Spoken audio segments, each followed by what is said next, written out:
Amen. So, ngayong araw is the last day of the month. Di ba? August 31. Yan.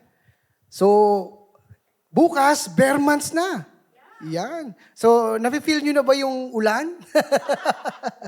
Basang-basa na ba kayo? No? Kami rin, sa Mandaluyong, basang-basa din. So, dahil bare months na, no? Napakabuti ng Diyos, no? Napakabilis ng panahon. Grabe, we are blessed.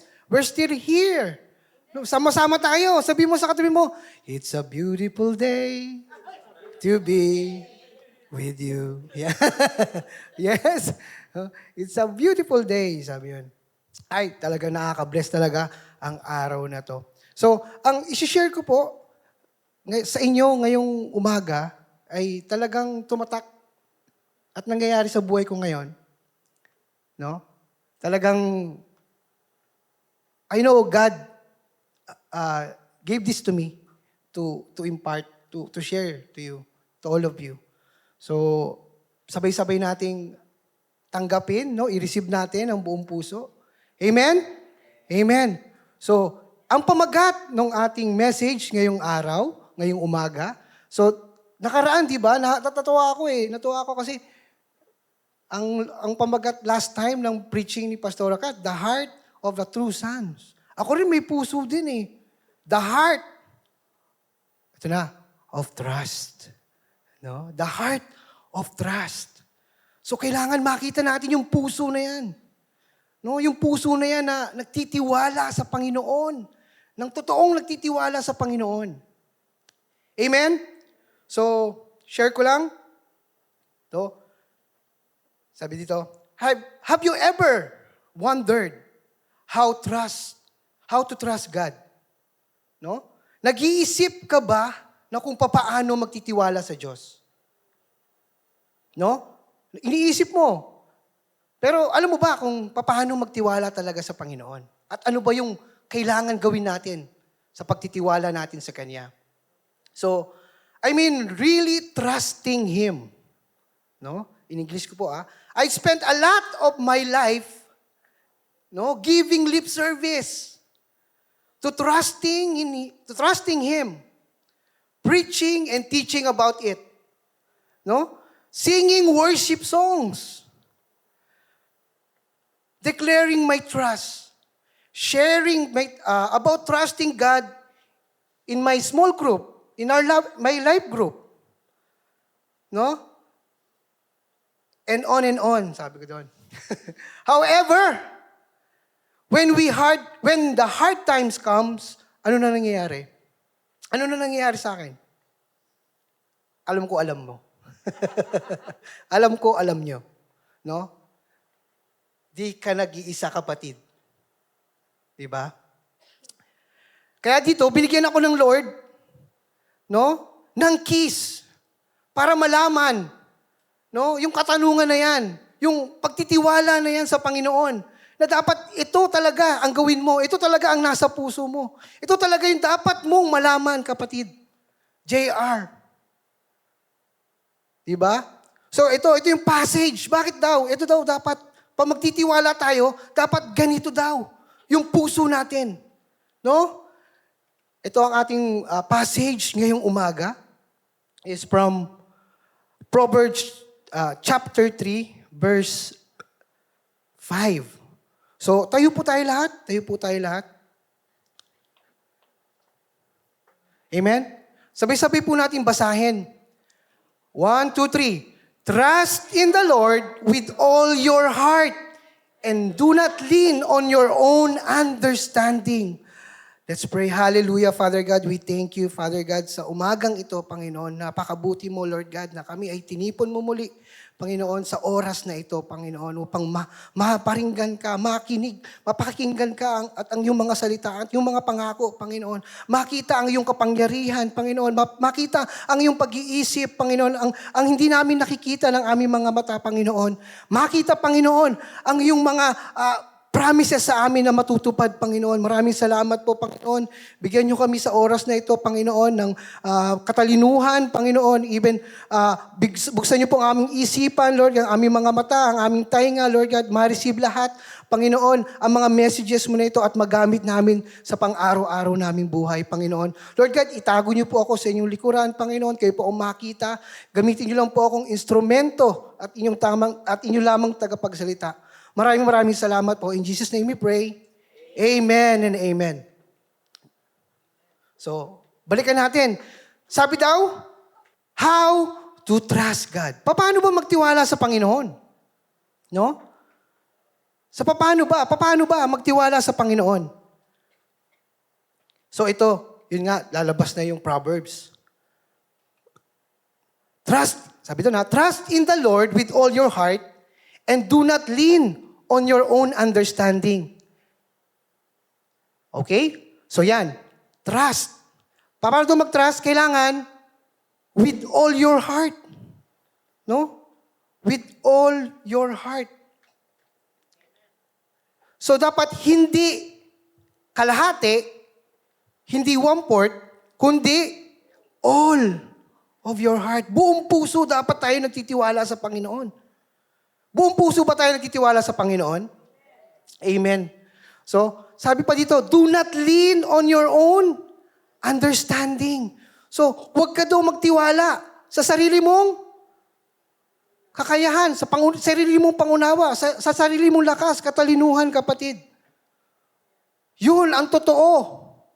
At dapat nating gawin habang tayo ay nagtitiwala sa Panginoon. Amen. Meron akong i-share sa inyo na 3 keys. No? So, 3 po yan. Di ba? 3 po yan. Una, trusting God in His confidence in His power. No? Pangalawa, trusting God is accepting His perspective. Pangatlo, trusting God is believing in His promises. So makikita nyo, 3 P yan. 3 P's. No? Power, perspective, and His promises. So pag tayo, sa makamundo, no, ang ino-offer ng mundo, 4 P's. Di ba? Sa 4 P's, may limitation yan. No, limitado yung budget. Limitado lahat. Ang hirap-hirap i-process. Maraming requirements. No? Pero, sa Lord, sa journey mo sa Lord, sa pagtitiwala mo sa Lord, may 3 P's lang siyang kailangan mong gawin. Kailangan mong maunawaan. Kailangan mong mapagtagumpayan. Kailangan mong malakaran, kapatid. No, yung pagtitiwala sa Diyos, no, tunay na pagtitiwala sa Diyos, ay dadaan ka sa iba't ibang klase ng pagsubok, kapatid. Para maintindihan mo at ma-receive mo yung power niya, no? Yung wisdom niya, at yung kanyang mga pangako sa buhay mo, kapatid. Amen? So, bago ko po i-share yan, meron akong isang illustration, no? Isang kwento na i-share ko sa inyo, no? Patungkol to sa pagtitiwala. Hindi sa sarili nating kakayahan, kundi pagtitiwala sa Panginoon. Amen? Ito, ang pamagat niyon, The Broken Compass. Okay? Alam niyo po yung compass? Yung ganon, pag kumakanta. Ready, sing. Hindi yun hindi yun. Compass, di ba? Yung, ano yun, gauge, para kung saan kang pupunta, ganyan, directions, di ba? Para hindi ka maligaw. Okay, the broken compass. So, young traveler is walking through a dense forest. Okay? Trying to reach a beautiful city. Yan. They've only heard about, sabi doon. They have a compass. They trusted their whole life. No? But lately, it's been acting strange. Sabi doon. Pointing to confusing directions. The traveler meets a wise guide who says, "Follow me." No, si wise guide. I know the way. Sabi doon. But the traveler hesitates. Sabi niya, but my compass says, that way. The guide gently replies, no? Your compass is broken. Sabi diyan. If you lean on it, you'll get lost. Trust me instead, I've walked this path before. No? Sabi doon, after some struggle, the traveler decides to put the compass in their pocket and follow the guide. So, the wise guide.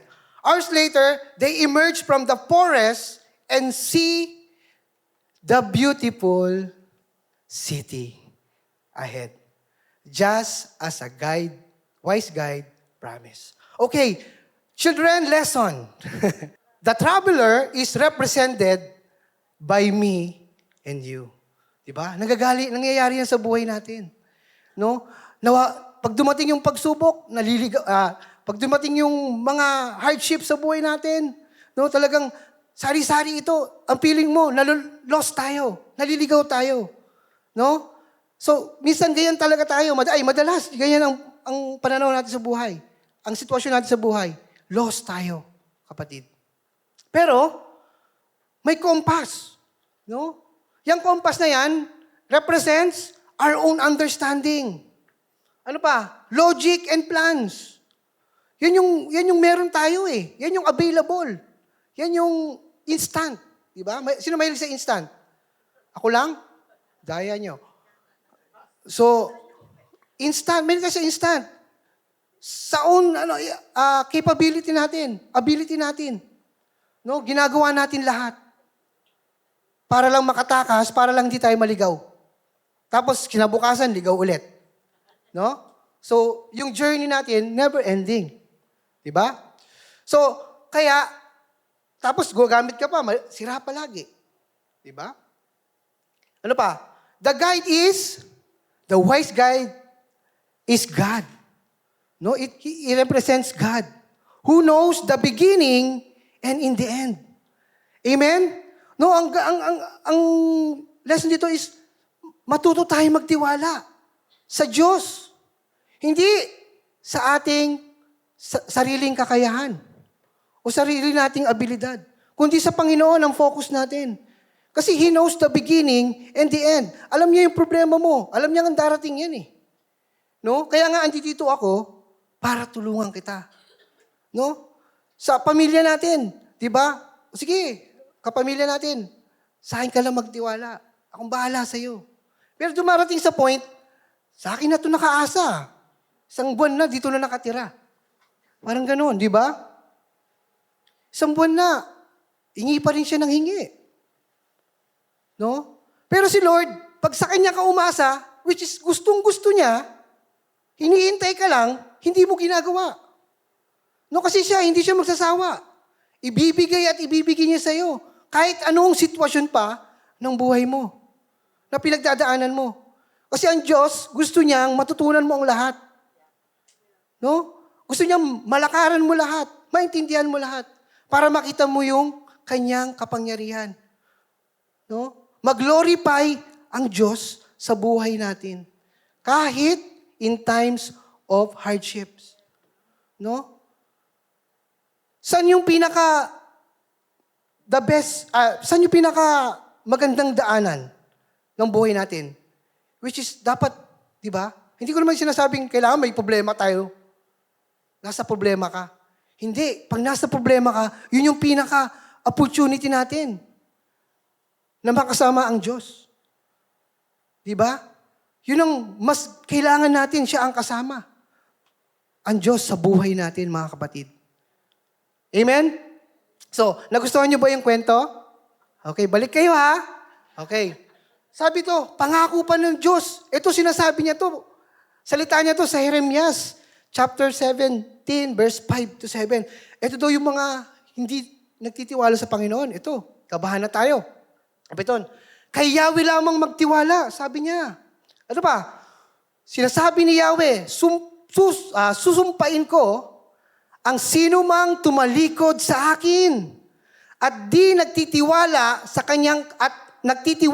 kanyang kapwa-tao. Sa lakas ng mga taong may hangganan ang buhay.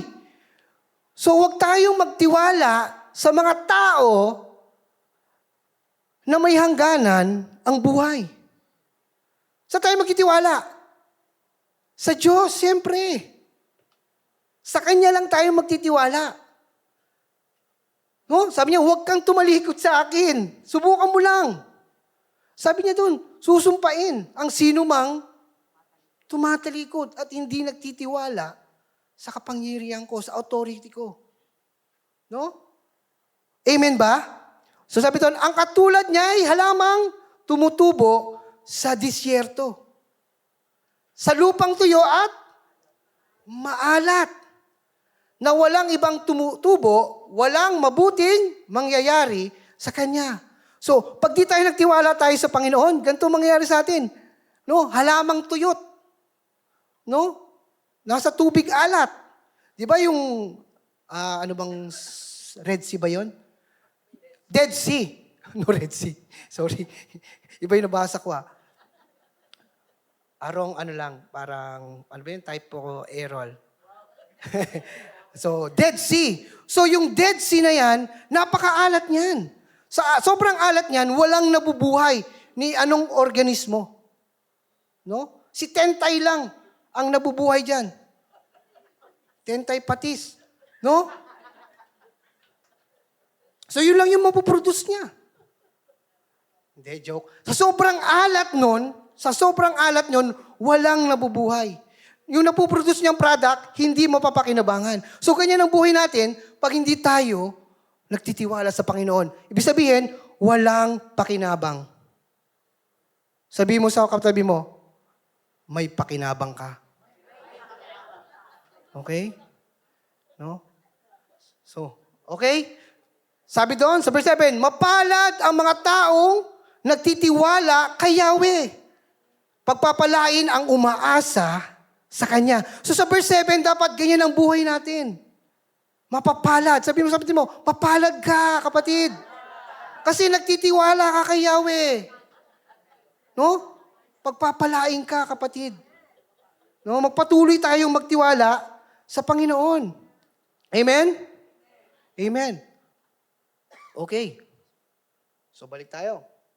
So, 3 keys to trusting God. No? Ito yung 3 susi sa patuloy na pagtitiwala sa Panginoon. Sabi doon, una, di ba? Okay, ang una, trusting God is confidence in His power. So, ang pagtitiwala sa Panginoon, kailangan confident tayo na ang Panginoon ay napaka-powerful. Walang imposible sa Kanya. No? Kahit ano pa yung pinagdadaanan mong problema, no? Struggles, hardship sa buhay mo, God knows it. No? Kaya kasama mo siya, pag nagtiwala ka, kasama mo siya, kapatid. No?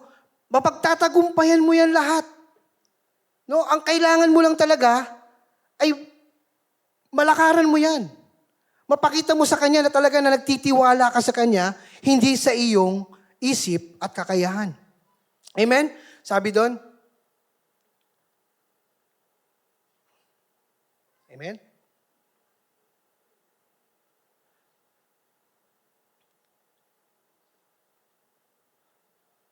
Yan. Sabi doon, trusting God is believing that He too is powerful enough to trust with our lives. No, kailangan talaga, gusto ng Diyos talaga na kailangan nagtitiwala tayo. Kahit anong maliit na bagay, pinagkakatiwala natin sa Kanya. Sa buhay natin, ay malilit na bagay. Kala mo naman, ay, okay na yan kay Lord. No? Maintindihan niya na yan. No, kung ano yung pinagdadaanan mo, ay, kayang-kaya ko yan. Maliit lang naman to. Wala lang naman akong pamasahe. Pwede ako maglakad. No? So, ang mangyayari doon, kung yung mga small things na yan, na hindi mo binibigay sa Panginoon, naku, lalaki yan, kapatid. At ma-overwhelm ka na. At di mo na alam kung nasan ka na. Naligaw ka na, kapatid. So, mabuti sa atin ang nagtitiwala sa Panginoon. Sabi pa doon, Trusting God has confidence in His power. Means believing that God is capable of doing anything regardless of how impossible or overwhelming a situation may seem. No? It's about having unwavering. Ano ba yung unwavering? Hindi natitinag na pananampalataya. No? Sa Kanya, sa Diyos. His ability to act even when we can't see the immediate solution. No, kahit hindi natin nakikita yung end. No, andito tayo sa beginning, yung end kasi kita na ng Diyos eh. Andito tayo, di natin alam eh kung ano yung resulta. Pero pag nagtitiwala ka sa Panginoon, may bukas ka. No? May bukas ka. Hindi ako kakanta ha. Kumakanta kayo. May bukas tayo na hinaharap. Once nakaangkla tayo sa Panginoon. No? Mayroon tayong faith na hindi natitinag. Kahit anong struggles, kahit anong problem, situations, bad situations na meron ka ngayon, huwag kang mag-give up. Sabi mo kapatid, sa tabi mo, huwag kang mag-give up, kapatid. No? Laban lang, kapatid. So, ito, halimbawa, trusting God is confident in His power. No?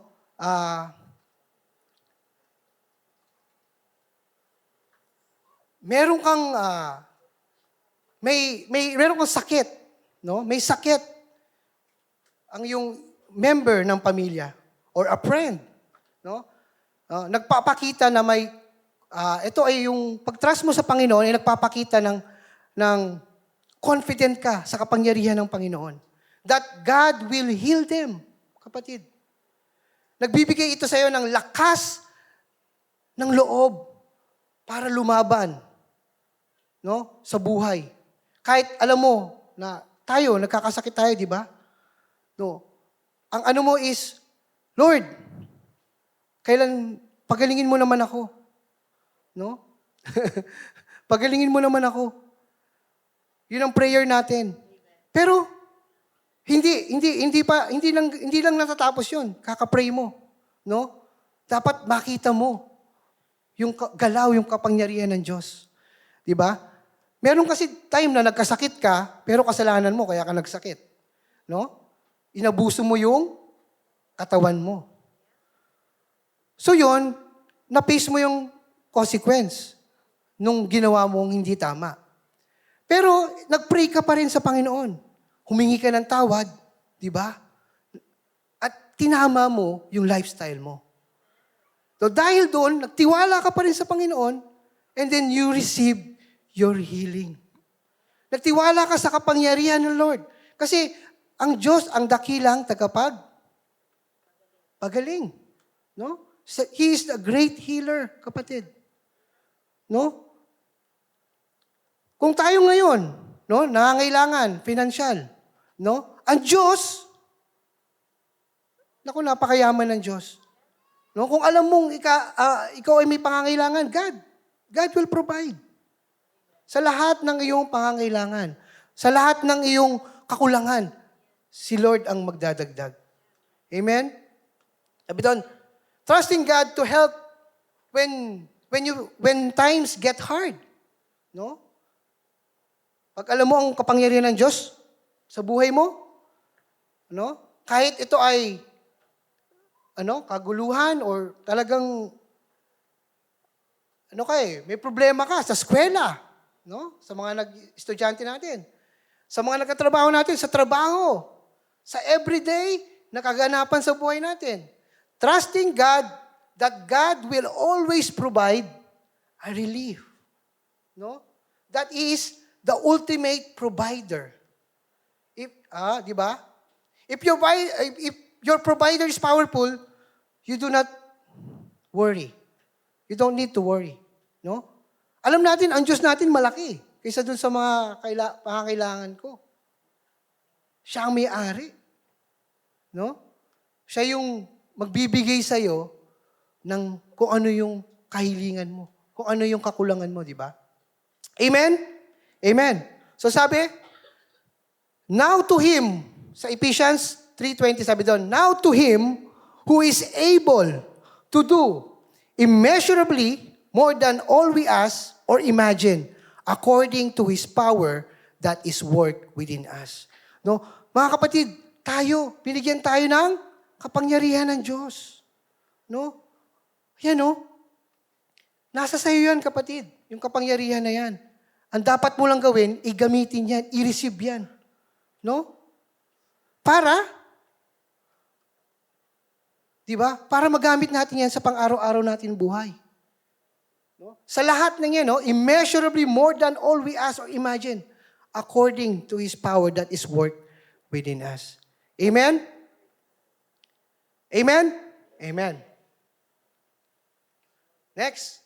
Sabi doon, why do we need to trust God? Una, syempre, dahil siya ay makapangyarihan, syempre, He can answer our prayers. No, siya lang sumasagot ng mga prayers natin, wala nang iba. No? Ano pa? He worked miracles sa buhay natin.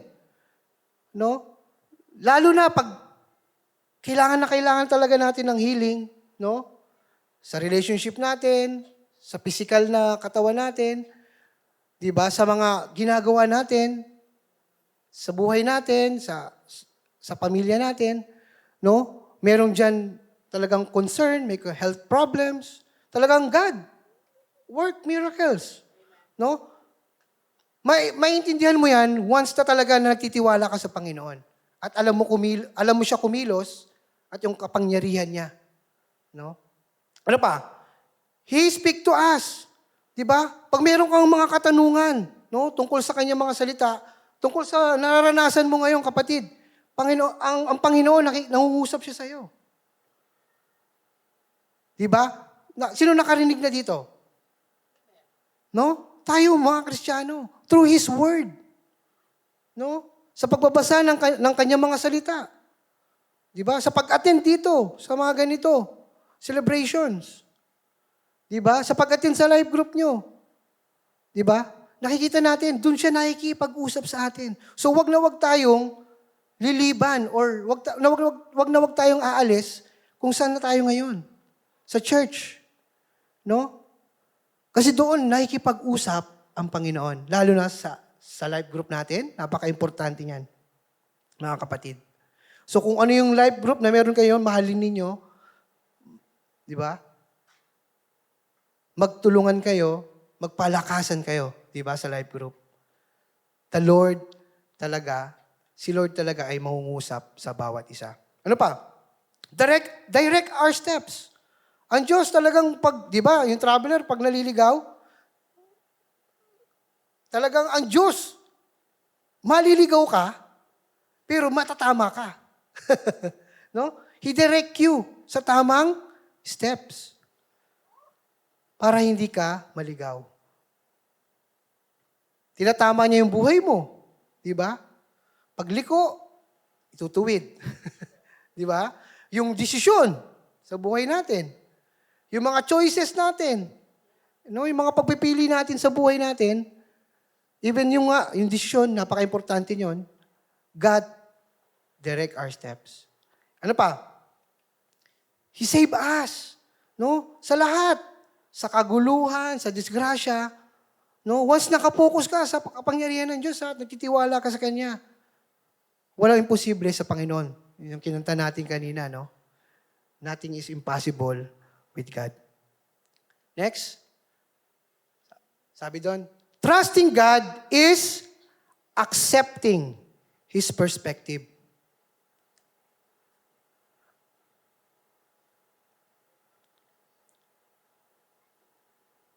So, yan. So, sabi dyan, sa sa Isaiah 55 verse 8 to 9, sabi doon, for my thoughts are not your thoughts, neither are your ways my ways, declares the Lord. As the heavens are higher than the earth, so are my ways higher than your ways, and my thoughts than your thoughts. So, yan, napakataas talaga, no, ng Panginoon. Hindi natin siya matatapatan. Hindi natin, kung ano yung iniisip niya, kung ano yung ways niya, no? Kung ano yung gusto niya sa buhay mo, hindi mo yun malalaman. Kasi iba yung plano mo sa plano niya. No, ang plano niya mas malaki, mas malawak. Sa'yo hanggang para mamaya lang. Yung plano mo. Pero nasa Diyos. God is in control. Diba? Yun, makapangyarihan ng Diyos. Sabi pa dito, no? Trusting God by accepting His perspective means choosing to see situation from His viewpoint. No? Even when it's hard to understand or doesn't immediately make sense. No? Accepting His perspective means choosing to see your situation through God's eyes.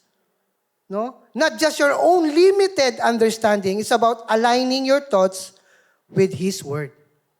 Amen? No? Trusting God is accepting His perspective. Is showing a fully believing na may mas magandang mangyayari sa'yo.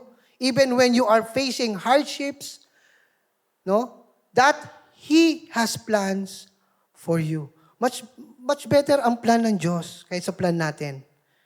No? Yung resources natin, very limited. Pero sa Kanya, siya ang may-ari ng lahat. No? Saan ka ba magtitiwala? Saan mo ba ibibigay yung pagtitiwala mo? Sa Panginoon. No? Yung plano mo ngayon, panandalian lang yan, pansamantala. Pero ang plano ng Diyos, eternal. Forever. Kaya kakapit tayo sa Panginoon. Siya ang mas nakakaunawa sa lahat. Tsaka galing tayo sa Kanya. Amen? Amen. No? Ito, kapatid, hindi man madali para sa iyo yung plano na yon. Minsan, or mahirap intindihin. But one thing is for sure, the rewards from God, God's plan will be greater than your expectation. No? God is always in control. No, need mong mag-recognize yung ma-recognize yung presence niya, yung guidance niya sa buhay mo, kapatid. Minsan nga yung mga delay sa buhay mo, yung mga hardships, may reason yan eh. Kung ba't nangyayari, may reason yan. Hindi mo lang alam sa ngayon, pero sa dulo, pag nandoon ka na, congratulations, kapatid. Champion ka. No? Grabe. Yung makikita mo ganun kalawak, piniprepare ka lang pala ng Panginoon para sa bigger opportunity. No? So tayo, minsan, mga nagkatrabaho, di ba? Mga estudyante, talagang, sa buhay natin, minsan talaga napapag-isip tayo eh. Bakit nangyari itong mga ganito, yung problema na to? Di ba? Sa mga estudyante, yung grades mo, no? Bakit ganito? Ganito yung na-expect mong grades. Pero ang pag-aaral mo lang, hindi tama. Hindi yun ang will ng Diyos na gawin mo. No? Pero nag-expect ka ng malaking grades.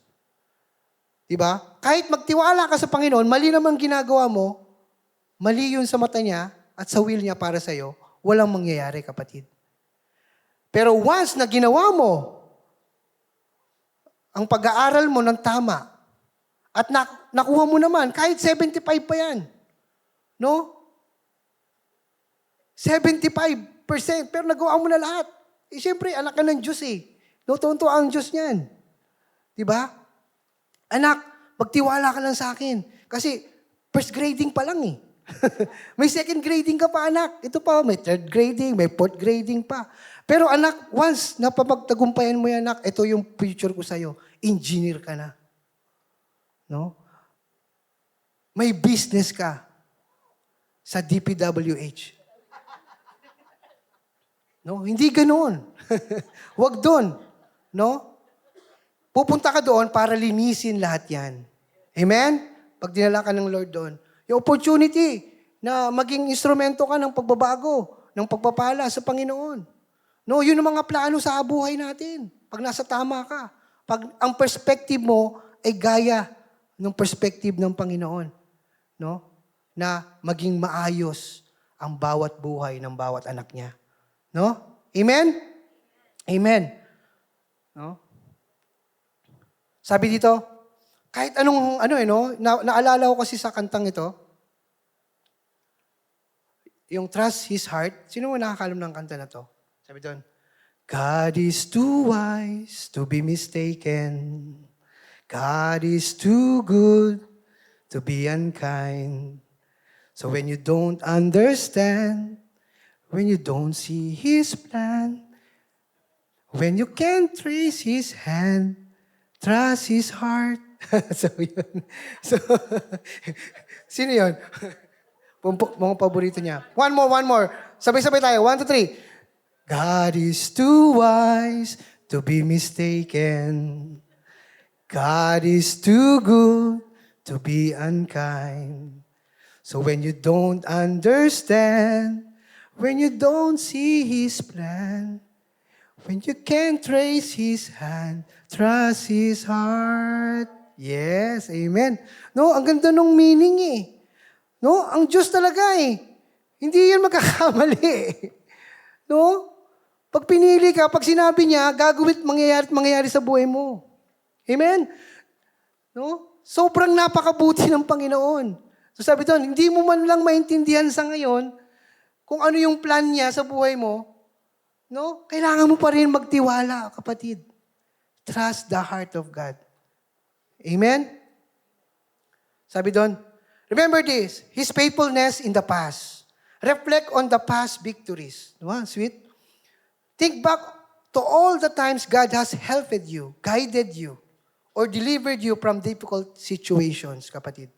Consider His character, His heart. God has proven track record of faithfulness and good intentions for you.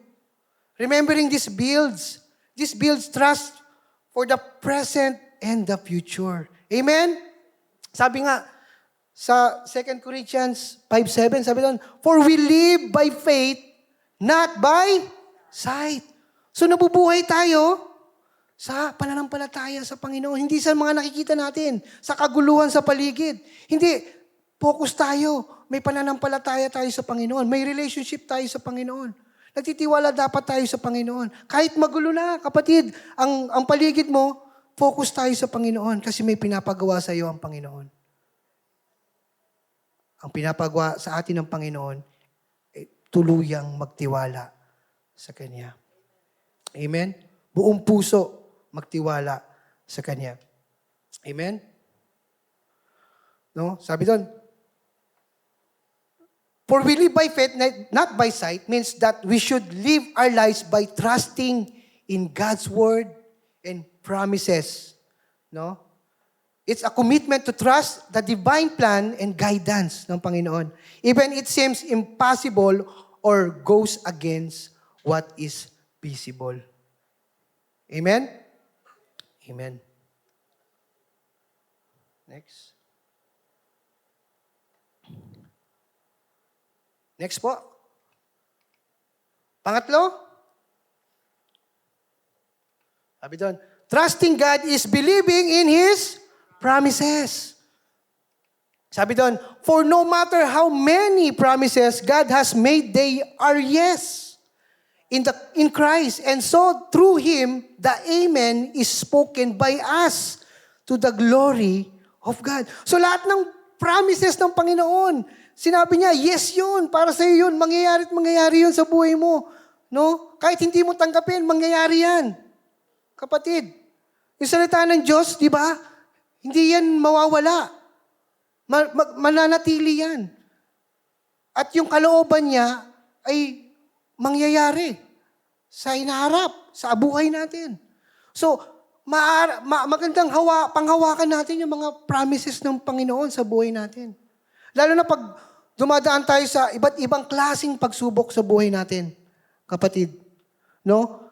Balik tayo sa promises, sa salita ng Diyos. No? Ang sabi doon, ang sasabihin lang natin, Amen. No?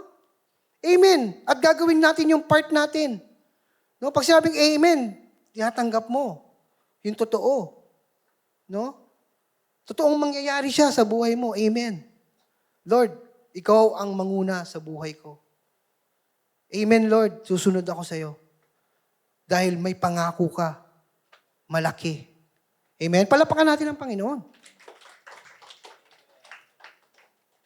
Ito yung mga God's promises na alam nyo na, reviewin natin. Meron dito, God's promises to give us strength. Those Ephesians, pinangako yan. Meron tayong Holy Spirit. Pinagkalooban tayo ng Holy Spirit. So dahil sa Holy Spirit, meron tayong wisdom. No? Meron tayong magtuturo sa atin. No? Gagabayan niya tayo sa journey natin dito sa lupa. No?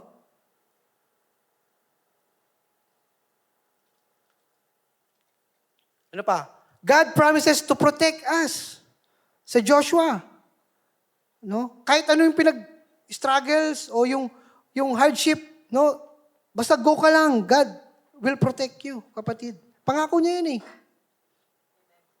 Amen? Ano pa? God promises to be with us. No? Kahit anong sitwasyon na meron ka ngayon, kapatid, si Lord andiyan dyan. No? Talagang He promised na kasama ka niya sa journey ng buhay mo. No? Sabi nga dyan, He is my refuge and my fortress. My God, whom I trust. No? Siya lang ating pagkakatiwalaan. Sabi doon, ano pa? God promises to provide for us. No? Sabi niya dyan, He will provide. No? Dahil sa pangalan ng Jesus, no? Na may-ari ng lahat. Ipoprovide niya lahat ng pangangailangan mo.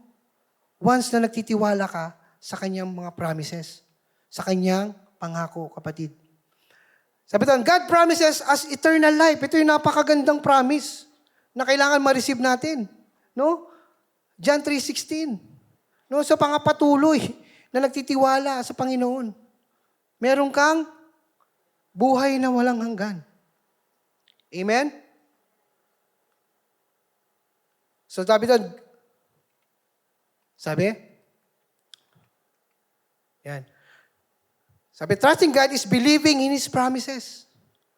God will answer your prayers and He keeps His promises. No, kahit na wala ka pa. No? Katulad, wala ka pang trabaho, kapatid. No? May pangako ang Panginoon sa iyo. No? Magtiyaga ka lang, magpatuloy ka lang, magtiwala sa Panginoon. No? Talagang ibibigay ng Panginoon yung trabaho na hinahanap mo. Yung business na hinahanap mo. Di ba, ang ano natin, pag nasa hardship tayo, lalo na pag wala tayong trabaho, tendency, magpapanik tayo. Di ba? May gastusin. So, tuloy-tuloy ang gastusin eh. Pero ang payroll, ang sweldo, may schedule. Pero yung gastusin, araw-araw. No? Pero hindi eh. May promise ang Panginoon, may provision siya para sa iyo. No? Huwag kang magpapanik. No? No, but knowing about God's promises, marami mang magbabago sa buhay o karir mo, remember na ang Diyos ay hindi nagbabago. Be still and know that He is God. No? So, ito nga, waiting for healing. Physical healing, spiritual healing, relationship healing. So, nag-give up tayo. Minsan, parang hindi tayo sinasagot yung ating prayers. Parang wala ang Panginoon sa buhay natin. No? Napagagalingin tayo, ganyan. Trusting God by believing His promises. Sa Exodus, sabi doon, di ba? I am the Lord who heals you. Sa Isaiah 53, by His stripes we are healed. No? In Hebrews 10:23, God is faithful to His promise. Believe in God's promises, not in what we see and understand. Amen? Amen. So ito sa Jeremiah, sabi dito, for I know the plans I have for you, declares the Lord. Plans to prosper you and not to harm you. Plans to give you hope and a future, kapatid. Itong pangako na yan, kapatid, pangako yan sa mga nagtitiwala sa Panginoon. Amen? Sa nagtitiwala sa Kanyang power, sa nagtitiwala sa Kanyang perspective, at sa Kanyang mga pangako. Amen? Trusting God means having a genuine confidence in His power, perspective, and promise. So sabi nga, balikan natin yung Proverbs 3, verse 5, isama na natin yung 6. Trust in the Lord with all your heart and lean not on your own understanding. Sabay-sabay natin yung basahin, mga kapatid. 1, 2, 3. Trust in the Lord with all your heart and lean not on your own understanding. Yung verse 6, eto na, napaka-importante nito. In all your ways, submit to Him and He will make your path straight. Ang sarap, no? Parang ang gaang sa loob na tanggapin, no? Na ang Panginoon kasama ko sa buhay ko. Nagtitiwala ako ng buong puso sa Kanya. So ito ang gagawin natin. In all our ways, submit to Him and He will make your path straight. Amen. Palapakan natin ang Panginoon. Ito pa, sa ating pagtatapos, mga kapatid, ito yung verse na iiwan ko sa inyo. Ang nakalagay ito, basahin natin sabay-sabay. Isaiah 26, verse 4. Trust in the Lord always, for the Lord God is the eternal rock. Amen? Grabe. No? Always. Kailan ito magtitiwala? Always. Hindi pa konti-konti, kundi buo. Buong puso. Kasi, for the Lord God is the eternal rock. Siya na, talagang maaasahan natin siya. Eternally. Amen?